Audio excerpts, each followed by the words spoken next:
Recently I was browsing my YouTube recommended feed and found this video from 2014 about how MMO games try to combat the economic inflation inherent in their design.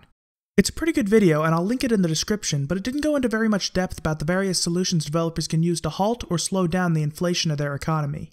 Longtime viewers on my channel will remember that my very first video was about how the economy of Runescape follows many of the same rules as the real-world economy. Well, today I'm going to go back into my favorite economics class and take a look at how the Runescape devs, Jagex, try to keep inflation at bay. But before I do that, I should probably explain what inflation is and why MMOs in particular almost always suffer some degree of inflation. To put it simply, inflation happens when the purchasing power of any given currency is lessened. Take US dollars for example. In 1950, the average annual family income was $3,300. In 2018, it was roughly $62,000. So was everyone in 1950 poor, or was everyone in 2018 rich? Neither. The simple fact is that the dollar became worth less and less as the years went by. Inflation is most commonly caused by the injection of more currency into the economy. Most countries nowadays have a flat or unbacked currency, which means the currency they use has no inherent value, as opposed to being directly redeemable for some kind of good or resource that does have inherent value. The US used to do this with the gold standard, which meant that anyone could exchange US dollars for gold. In 1971, this was removed in favor of the current dollar, which cannot be directly redeemed for anything. While this does offer some benefits and flexibility when managing the economy, it also makes it much easier to abuse. When a currency is unbacked, the government can simply print more money and put it into the economy immediately. Most governments are very careful about this, but some governments have the mindset of an idealistic 2-year-old and start printing tons and tons of money in response to financial crisis. This only devalues the currency and makes things even worse. The most prevalent example of this currently would be Venezuela. Now there's a lot going on with Venezuela, but one of the big issues with their economy specifically is that the government has been printing money non-stop, and it's now worth less than the paper it's printed on. This has pushed Venezuela into a state of hyperinflation where the money is basically worthless and the economy is in turmoil as a result. So how does this relate to MMOs? Well, the developers of these games are usually smart enough to realize that they can't just sell their in-game currency. If they do that, they'll very quickly devalue their currency and destroy their economy, which is exactly what happened to Gaia Online. I'll leave a link in the description to a fantastic Reddit post that explains exactly what happened to Gaia Online. But even if developers themselves are not directly injecting money into the game itself is. Most MMOs will have a variety of monsters to kill for loot. When you kill these monsters, they'll drop something for you. Sometimes that's gold, and sometimes it's some other item that can either be consumed or sold for gold. And since these monsters infinitely respawn, that means there's an infinite supply of currency built into the game and the players only have to go collect it. To combat this, developers will typically add money sinks. These are features that cost in-game money, and when that fee is paid, it's deleted from the game. So what I'm going to do is I'm going to go take a look at where gold in RuneScape comes from and how exactly it leaves the game. So let's start with how money enters the game. The most obvious method is monster drops. Bosses and non-boss monsters will drop loot when killed, and plenty of actual gold is added into the game from this, but RuneScape specifically has alchemy, with the high-level alchemy spell being of particular interest. Many of the items dropped by monsters and bosses have a high alchemy value, and by simply casting this spell, they can be instantly converted into coins. Many monsters will actually have their drop tables designed around this because having a flat alchemy value to their loot means that these items can never drop below a certain value, unlike resources which are subject to the whims of the market. This means that killing certain monsters will never drop below a certain level of profitability. Items that are primarily defined by their alchemy values are known as alchables. Alchables add a whole lot of coins into the game, and I mean a lot of coins. It's not uncommon to spend an hour killing monsters and end up with a few 100,000 to a few million coins just from alchables. I know that I've personally added hundreds of millions of coins to the game over the years, and I'm only one player. Another way money is added into the game is by a feature known as Treasure Hunter. Treasure Hunter lets you spend keys in order to get some stuff such as experience boosters, skilling items, or in some cases, money. Some keys can be attained through gameplay, but they can also be purchased with real money. I really dislike Treasure Hunter and I think it's incredibly unhealthy for the game, but that's a rant for a different video. What I'd really like to focus on is the gold. I don't have any solid numbers, but without a doubt, billions upon billions of coins have been added into the game from Treasure Hunter, from not just the jack point of 200 million coins, but also cash bags that had scaling values based on your skill level, and the fact that you used to be able to discard your rewards for coins. That being said, it is better now than it was before. Nowadays, cash bags are almost never seen, many tradable rewards were converted into untradable skilling rewards, and you can no longer convert your rewards to gold. However, I do have something to show you. RuneScape YouTuber A Friend did a series a while back on an account he owned named Not Pay to Win, where he had a goal of obtaining level 99 in all skills using only Treasure Hunter. Well, after spending around $13,000, he actually did it, and as a byproduct, his bank was worth over 3 billion coins, which is ridiculous. He won the 200 million coin prize 8 times, totaling 1.6 billion coins added directly into the game. Most active players will use their daily 1 to 3 keys, and many of the highest ranked players regularly purchase keys to remain competitive on the high scores. With all those keys being used, there's certainly a lot of money being added into the game from Treasure Hunter alone, even though it's nowhere near what it used to be. There is another thing I feel deserves a mention, even though it's no longer a factor in inflation in the game. Back in 2007, Jagex took drastic action to combat the trading of real money for in-game currency and removed the ability to make severely unbalanced trades, and also removed PvP as the players knew it. To replace the original kill people and take all their stuff gameplay, they added a new PvP system which would reward you with semi-randomized loot when you killed a player. Sometimes you'd receive that valuable item your opponent just dropped, and sometimes you'd receive a bunch of junk. Some of the items you could obtain were unique to PvP and could be traded to a specific NPC for coins. Essentially, PvP at the time became a sink for items while adding a lot of coins into the game. During this time in RuneScape's history, inflation was at its highest rate and it definitely contributed to the overall problem. I also have to mention bugs, glitches, and exploits. Throughout RuneScape's history, there have been a bunch of bugs and oversights in the game, some more impactful than others. A handful of these bugs resulted in massive amounts of gold or certain items entering the game. For example, there was a time where if you had filled your coin pouch up to 2,147,483,647, which is the limit of the 32-bit system the game was built on, you could actually duplicate that entire stack of cash, adding over 2 billion coins into the game, just like that. Though Jagex quickly took action by fixing the bug and banning those who abused it, it's estimated that at least 1 trillion coins were dumped into the economy from this glitch alone. This and other glitches are a factor in RuneScape's inflation, though admittedly it's hard for Jagex to account for them before they happen. Now let's talk about some of the ways gold leaves the game, the first of which is item degradation. Higher tiered gear all has a system where it can last only a certain amount of time before it breaks or in some cases disappears entirely. When a piece of equipment breaks, you need to repair it, either by taking it to one of several NPCs or to a repair bench. Whichever way you choose costs money. Since all the best gear has this degradation in place, a lot of gold ends up leaving the economy due to repair costs. I think this is a pretty fair system since it doesn't affect new and lower leveled players. Adding a cost for the use of their items can feel overly restrictive, but it also doesn't overly inconvenience high level players since the added benefits of this high level gear greatly outweigh the costs. Degradable gear also reverts into its broken state when dropped in PvP, which sunk a lot of gold back when PvP was still popular. But while this certainly is a very consistent sink, it's not even close to being the only one. Another sink that was referenced in the video I mentioned earlier is death costs, and RuneScape handles death in a very interesting manner.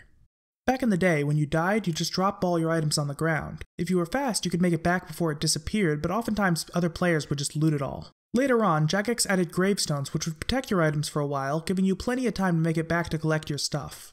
You could buy higher tier gravestones for gold, which as you might have guessed is another sink, though it's not a very massive one. They also made it so any degradable items that were put into a gravestone would degrade by a significant amount. This made it so death was still punished and it sped up the existing gold sink. And after some time, they changed it up again. They kept the existing gravestone system, but also let you reclaim your items directly from death himself. Doing so would bypass the necessity of going back to collect your items from your death location, and it would also not degrade your items at all. However, it does cost money, and that cost scales with the value of items being reclaimed, which acts as a much larger gold sink than the gravestone system's degradation. I think this system is also pretty fair to newer players, since less wealthy players don't have very high reclaim costs, and if they have no degradable items, they can simply take the time to go and claim them for free, while higher level players are able to pay for the convenience while simultaneously removing gold from the economy. And now let's talk about one of the biggest gold sinks in the game, though it's technically not one single sink: skills.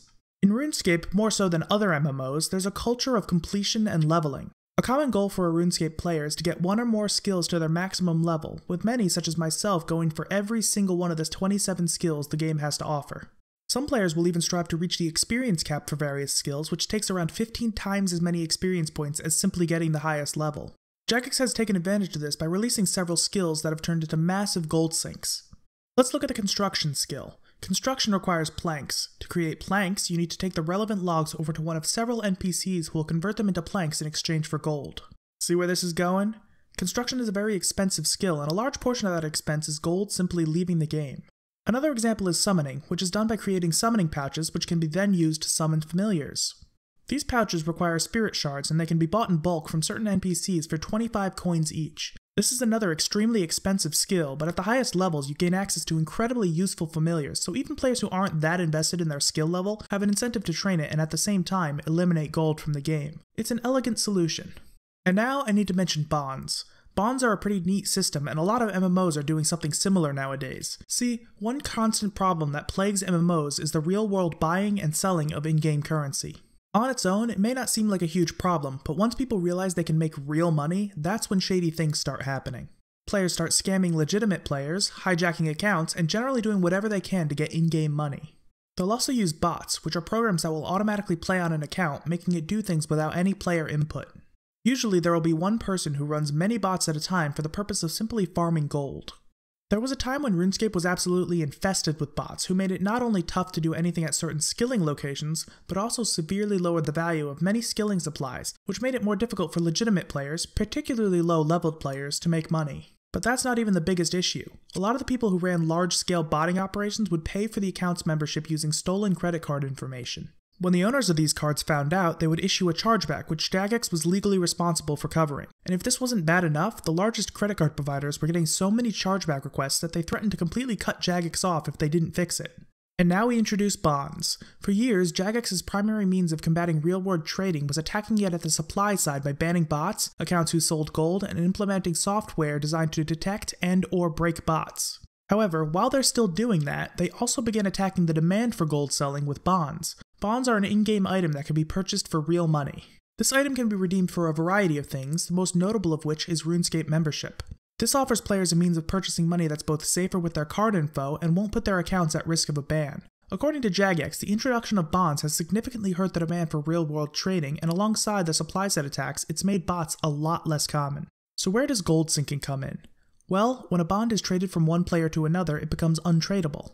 It can be made tradable again, but only by paying a cost equivalent to 1/10 of its current value. The gold, of course, is deleted from the game. Currently, a bond costs around 20 million coins, and the cost to make it tradable is around 2 million. This cost is mostly paid for by players who either want to invest in bonds to later sell for profit assuming prices rise, and players like myself who have a secondary Iron Man account. Since Iron Man can't be traded anything but bonds, I can't just give it the money to buy the bonds, and instead must buy them from another player, pay the trade cost, and then transfer them between my accounts. Bonds get traded a lot, and this removes a massive amount of gold from the game. I do think it harms the integrity of the game to be able to just buy gold for money, but it's probably the best solution they could have made regarding real-world trading, and as a bonus, it's a massive gold sink. And of course, I really can't complain about it since it's been over a year since I've actually paid for membership.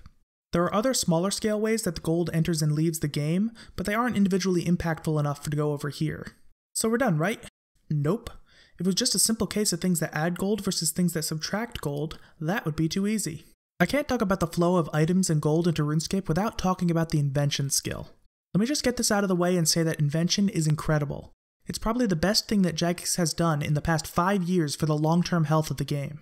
This video may be about inflation specifically, but invention affects many aspects of the in-game economy. The way invention works is that you can augment certain equipment to give them special perks. These perks are applied by attaching a gizmo. Gizmos are semi-randomly generated when you apply invention parts and components to a shell. These parts and components are gained by disassembling just about any item you can think of, which deletes it from the game. Different items can generate different parts. What this does is it encourages people to not alchemize certain items and instead disassemble them. A good example of this would be shield bows. Shield bows are commonly made when training the fletching skill. Before the release of the invention skill, it was common for people to alchemize them for cheap magic experience. Nowadays, these items are rarely alchemized and are instead disassembled for their parts. While this is not technically a money sink, it does prevent the generation of money that would have otherwise entered the game. That being said, invention does have a few things that lessen its positive impact on inflation. Firstly, when augmenting a piece of equipment, you replace the existing degradation mechanic with divine charges, which can be crafted by players. This is healthy in a game balance sense as there's still a maintenance cost for high-end gear, but it no longer removes money from the game. Instead, it just continually circulates throughout the economy. Another factor is 2 machines you can build, the Alchemizer and the Plank Maker. The Alchemizer does exactly what you think it does. You put items and runes in, and money comes out after a while. While this doesn't affect the rate of alchemizable items entering the game, it does affect how fast they are converted into coins, and you can easily profit off it if you buy the right items to put in. The Plank Maker's function is also pretty easy to guess. You put logs in, and after a while you get planks, and you don't have to pay the conversion costs. The Plank Maker has caused the price of all planks to crash, and you actually lose money by creating them the normal way now. Now, these two machines each require an extremely high level in the invention skill, but as I've mentioned, there's a culture of skilling in Runescape, so a lot of people have the level to use them. Also, just about everyone who can have these machines is using them, since it's literally effortless profit.